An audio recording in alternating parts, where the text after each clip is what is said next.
Assalamualaikum warahmatullahi wabarakatuh. Rahayu, rahayu, rahayu kagem sedulurku kabeh. Piye dulur, iki sasine poso.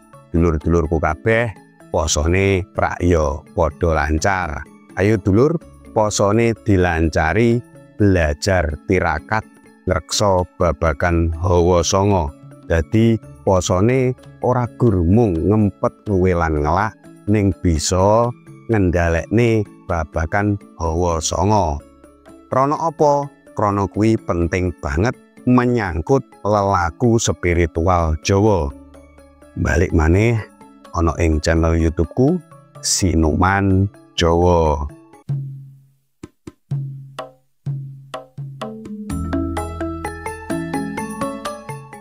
Ana ing kesempatan iki dulur, aku pengen bahas kodam pendamping saka saben-saben weton. Dek wingi wis tak jelasne kodam pendamping Kemis Pahing, banjur wengi iki tak jelasne babagan kodam pendamping saka Kemis Pon. Dulur-dulurku sing duweni weton Kemis Pon, ayo padha merapat disimak videoku sing tenanan. Nanging sadurunge tak jelasne kanthi gamblang, aja lali adate ya dulur, diseruput kopine dhisikno.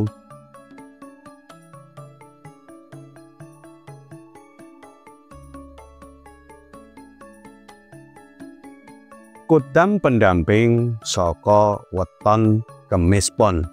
Didelok saka cacahe jumlah weton Kemis Pon iki yaiku Kemis nduweni cacah hitungan 8, sedangkan Pon iki nduweni cacah hitungan 7.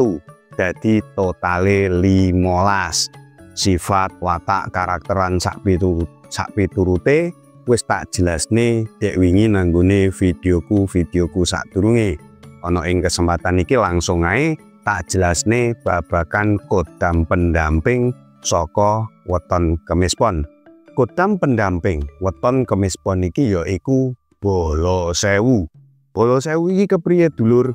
Dadi Kemis Pon iki duweni kodam pendamping Bala Sewu, iso digunakne kanggo wibawa pengasihan, kanggo kepemimpinan yo apik, becik.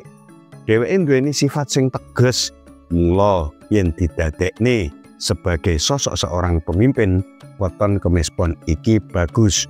Dia memiliki nilai atau kekuatan spiritual yang ada di dalam dirinya itu sungguh sangat besar. Nanging walaupun sampean duweni kodam Bala Sewu, yen ora kok iringi karo tirakat sing apik, prasasat meres mata lan lintir usus, semua itu bakal percuma. Ora enek kodam kuwi moro-moro aktif dhewe dulur. Mula sampean dasari kanthi tirakat poso weton kaya sing wis tak jabari nanggone videoku dek ini, uga sering melek wengi. Nanging melekmu wengi iki sing migunani, ora kok melek sing suwung utawa melek dolanan HP, nanging meleko nyebut asmaning Gusti sakjroning atimu supaya apa? Cahya nurullah sakjroning badan wadakmu iso murup lan mancar, sehingga kodam Bala Sewu iki iso dunung apik lan becik sakjroning jiwa ragamu. Wis cukup semene dulur penjelasanku saka kodam pendamping Kemis Pon. Dene enek sing kurang sampean iso komen nanggone kolom komentar. Wis cukup semene dulur.